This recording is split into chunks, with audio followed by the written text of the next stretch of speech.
Basically what God is doing is he's reassuring Abram that, and letting him know that it doesn't matter what it looks like. It doesn't matter that you're 99 and that your wife is 89. It doesn't matter that everything looks dead in the natural, because I'm more than able. All right. I'm all sufficient. I am more than able to do what I said I would do. And he's saying to him, I know you've been waiting for 25 years for this to come to pass. I know that you've been waiting, but now is the Kairos moment. Jesus. Now is the appointed time for me to do what I promised I would do. Mm-hmm.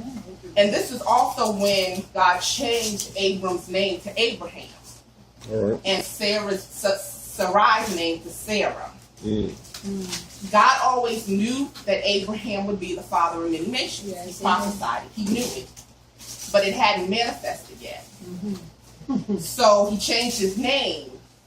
And what happened is every time someone said his name, they were prophesying.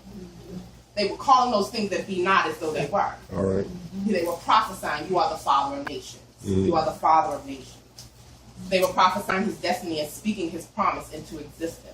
And within, and I don't know if my months are right, because I know the Jewish calendar is a little different, but within 3 months, if I'm using today's calendar, within 3 months Sarah was pregnant, and 9 months after that Isaac was born, because God said this time next year you will have a son, and his name shall be Isaac.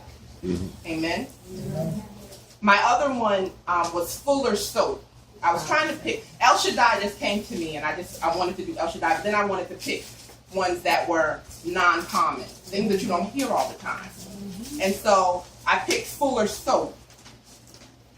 And basically a fuller was someone who cleansed, whitened, and thickened cloth to prepare it for use.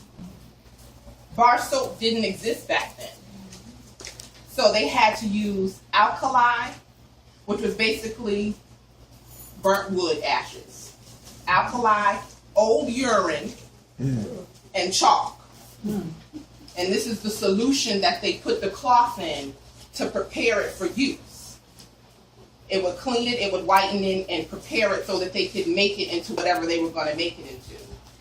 And because of the putrid odors, the foul odors that this solution created, the fullers had to work outside of the city. So they worked outside of Jerusalem. And basically, the fuller's soap symbolizes the Lord's ability to cleanse us from all sin. So basically, he cleanses us. He makes us spiritually fat and fashions us into a vessel that he can use, meat for the master's use. Amen? And the process that the cloth goes through symbolizes our sanctification process. Like Pastor Rich was talking about earlier. We're in the grinder, we're going through the process. And during that process, foul odors come up. Things in us that are foul come up. Amen? And it's not always comfortable, and it's not always pleasant. Most times it's not. It's unpleasant and uncomfortable. But in the end, our lives are like a sweet aroma unto his nostrils. Amen? He takes us from rank stank sinners to children of God. Amen?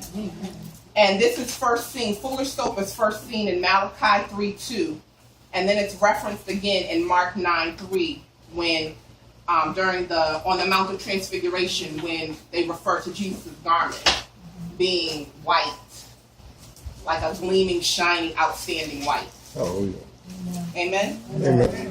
That's all I have.